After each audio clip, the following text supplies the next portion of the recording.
Great. Well, thank you for inviting me. This is a little bit different because I'm going to be talking about a few different things. First of all, I have nothing to disclose. So I'm not talking about any of the stuff on this slide. All of the technical details about how to make a video, how to record a video, how to edit the video, that's not what this talk is about.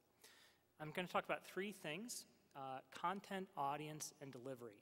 And when you're preparing a video, and this isn't preparing a video for the SAGES meeting, but this is preparing video for educational purposes or social media, these are the three questions you have to ask yourself.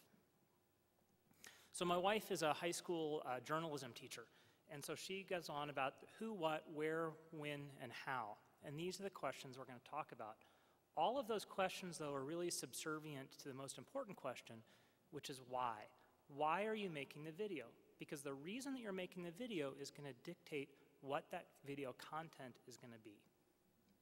So I did an inverted pyramid because the why is the most important. The why is at the top, it's the biggest. Everything else follows from there. When you know why you're making a video, what the purpose of the video is, then you have to ask, who is the video for? What's the audience? Then you can say, what's the content? Because the content's going to differ if I'm making a video for the lay public, if I'm making it for a medical student, or for an attending surgeon who's trying to learn a new technique. Then I can start thinking about where and when I want that video to be delivered. What's my distribution mechanism?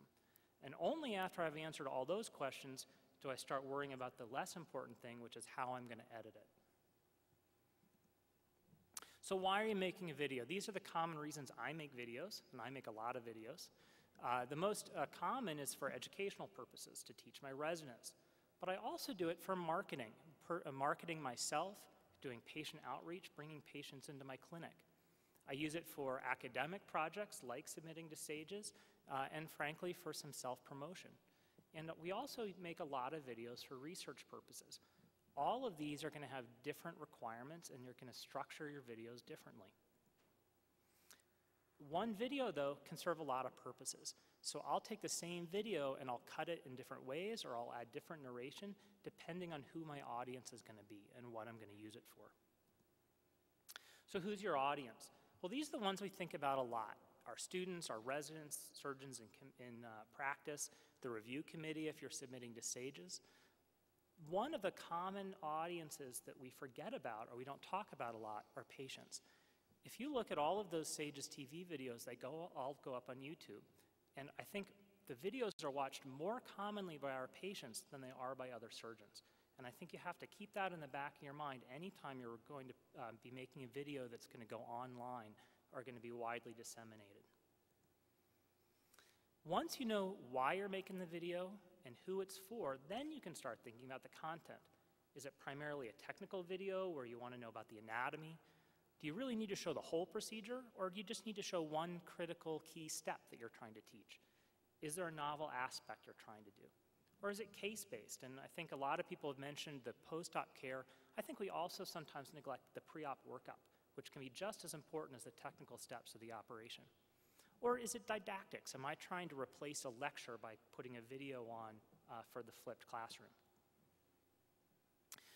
Once I know what I'm going to make a video about, then I have to figure out where I'm going to use the video. Is it for a lecture, for a meeting, or am I going to put it online or distribute it through social media? So I'm going to go through some examples of how I construct a video or how I think about making a video. So education, like I said, is probably the most common. So why? Dr. Heron already mentioned there are plenty of videos on TEP lap hernias. I want to make a video, though, so my residents can see my technique. If they're going to come in the operating room with me, I want them to know how I do it, so I'll make a video. Who's my audience? Well, I'm not teaching the interns, because frankly, they don't come do a lap TEP inguinal hernia with me, and I'm not doing it for my chiefs, because they've already done a few. So my audience is someone who's an R3 level. That creates some certain assumptions that you make when you're making the video. So what are my assumptions about this audience? Well, I know they have some basic laparoscopic experience. I don't have to talk about physiology of pneumoperitoneum. I don't have to talk about how you put in a 5mm port. I assume that they have some open hernia experience. They know what a hernia is. They know the anatomy of the pelvis. But I'm also assuming they don't have any lap inguinal hernia experience. And so the distinguishing factors of the preperitoneal plane and placement of the balloon dissector, placement of the mesh. Those are going to be what I have to focus on as the point of this video. And that drives the content. So in these videos about a TEP hernia, I'll focus not on pneumoperitoneum, but I'll focus on access, the balloon dissector. What are the differences from a standard laparoscopic technique? What are the anatomy? I think another big thing we don't focus on enough are what are the pitfalls. So what are the common mistakes or the common errors or the common anatomic variations that you have to be aware of? Once I have that content, I'm going to think, okay, where am I going to use this video? So if I'm giving this as part of a lecture, so I'm giving my annual talk to the residents about lap inguinal hernia, I want to minimize the text, and I want very short videos. If I sit in a classroom at 6:30 in the morning in front of my entire resident class, and I play a 40-minute unedited video, they're all going to fall asleep, and they won't get the learning points. I want to emphasize discrete learning points, and I make one learning point per video. So I have one video on the balloon dissection. I have one video on the anatomy. I have one video on mesh placement. And that way, each video I can show, and we can really discuss what's the learning point of that short video clip. And that really maximizes the ability to discuss the case and to ask questions. So here's just a screenshot of my PowerPoint for TEP inguinal hernia, and you can see I have separate videos, a video slide for balloon dissection, a video slide for mesh placement. When I want to talk about balloon, I also want to show the external anatomy, because I think the hard part about the balloon is actually finding the right space, retracting the muscle. And it can be very hard to get good external point of view of the surgeon video. This is a couple of years old. I'm actually now experimenting with using Google Glasses to try to record the point of view of the surgeon.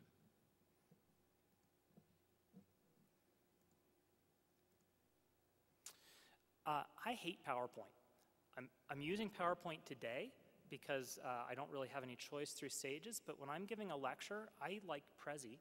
Prezi's a great alternative. It runs on the cloud. It allows you to upload pictures, video, text, and it all runs seamlessly.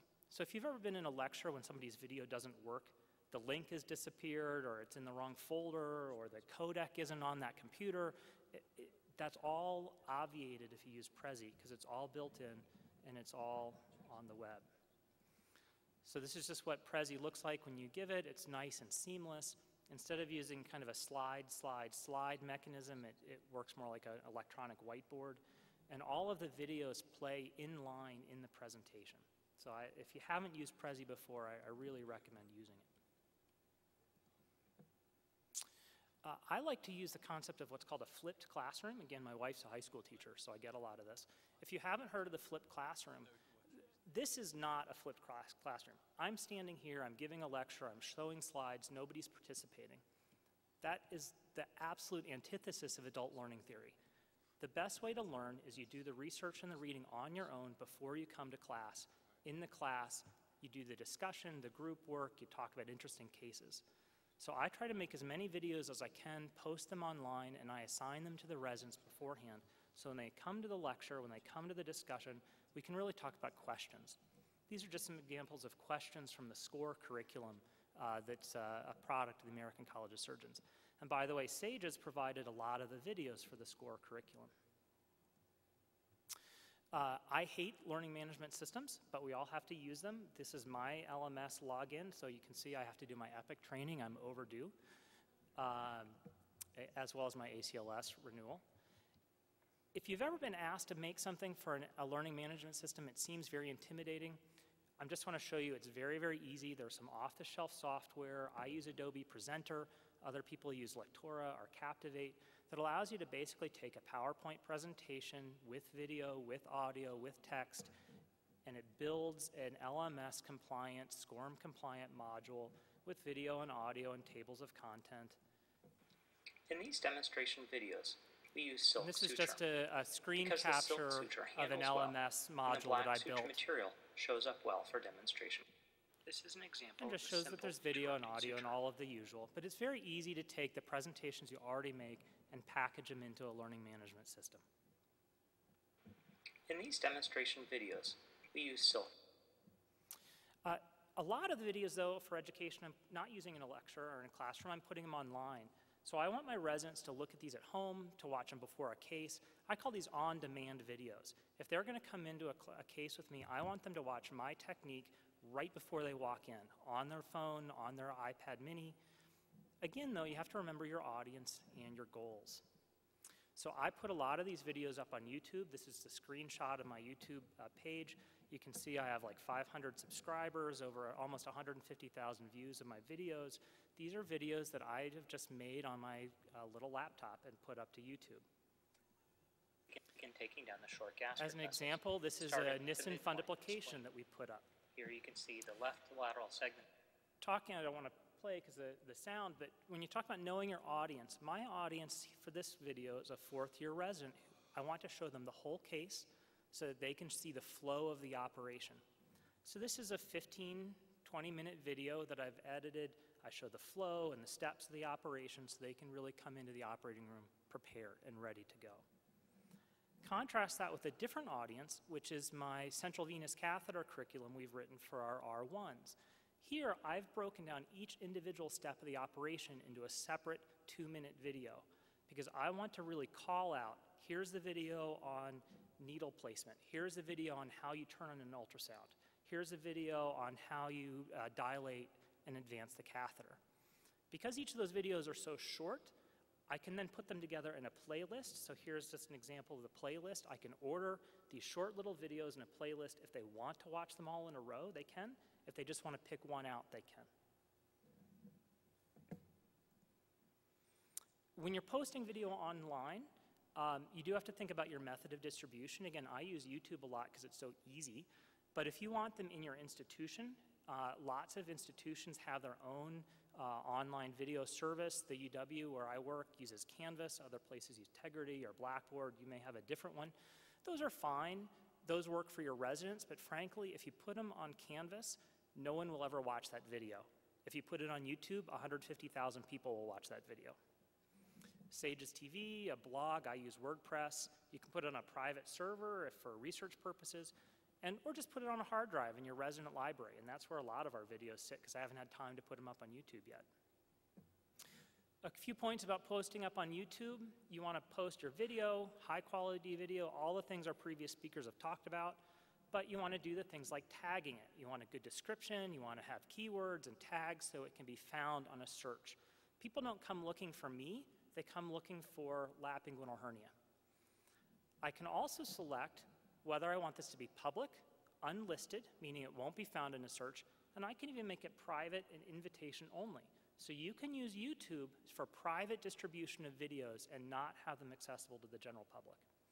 And then I can publicize it, so I can automatically post to Google+, Facebook, Twitter, so I can get the word out about this new video. So YouTube is great for social media. Here's just a tweet, a screenshot of a tweet when I posted a new YouTube video on the double layer bowel anastomosis, and a little shout out to ISIS, our simulation lab at the UW Department of Surgery. So what about, instead of education, what about patient outreach? Well, why do I want to do patient outreach? Well, I want the patients to find me online, and I want to manage my image. When somebody searches for hernia surgeon Seattle, I want them to find me. And when they search for Andrew Wright, I want them to find my content and not health grades.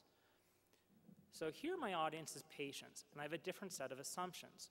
They have no understanding of anatomy, physiology, laparoscopy. That's not what they're interested in. They have very basic reading and language comprehension. They don't need to know the detailed steps of the operation, but they do need to know the perioperative considerations. Why might I have this operation? What do I need to worry about? What's my recovery going to be like? So there, my content's going to be more about education or personal branding or marketing. So here's just a screenshot when I Google myself, which I have a Google alert, and all of you should have a Google alert with your name so that you get notified if there's a new post about you. And you can see the things that pop up, UW Medicine, and here's my blog, and here's another thing in my blog, and it filters those other things, health grades, that other stuff, down further when somebody's looking for you. So here's a blog post. I gave a lecture on video games and surgery to a lay audience.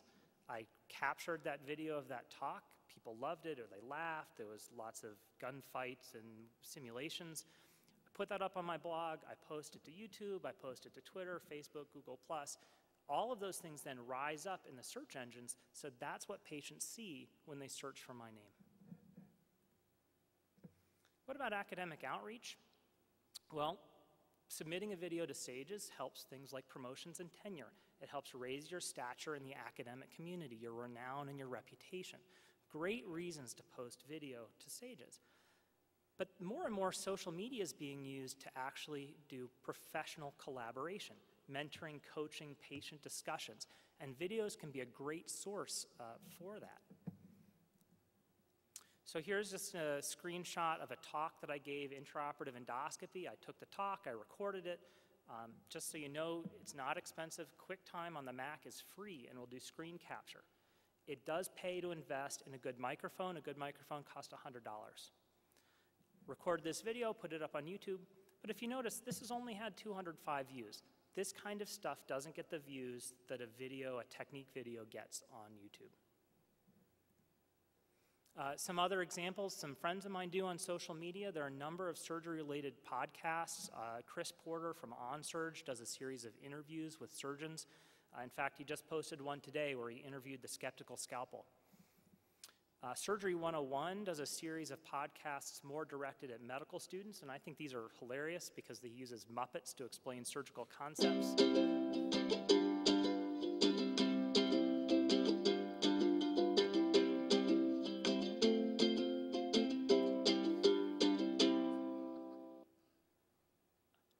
Oh, hey, it's you again. My favorite new medical student. I hope we didn't put the operation holding area. So they introduce you to the We operating try room to keep this and area sterile nice and scrub, quiet but all because using patients are Muppets. sometimes a bit And anxious I have to before admit, surgery. I've never watched one Here, of these videos the all the way patient through, but I like the idea. As far as that collaboration and outreach, the International Hernia Collaborative on Facebook is a great example of collaboration, case discussion online.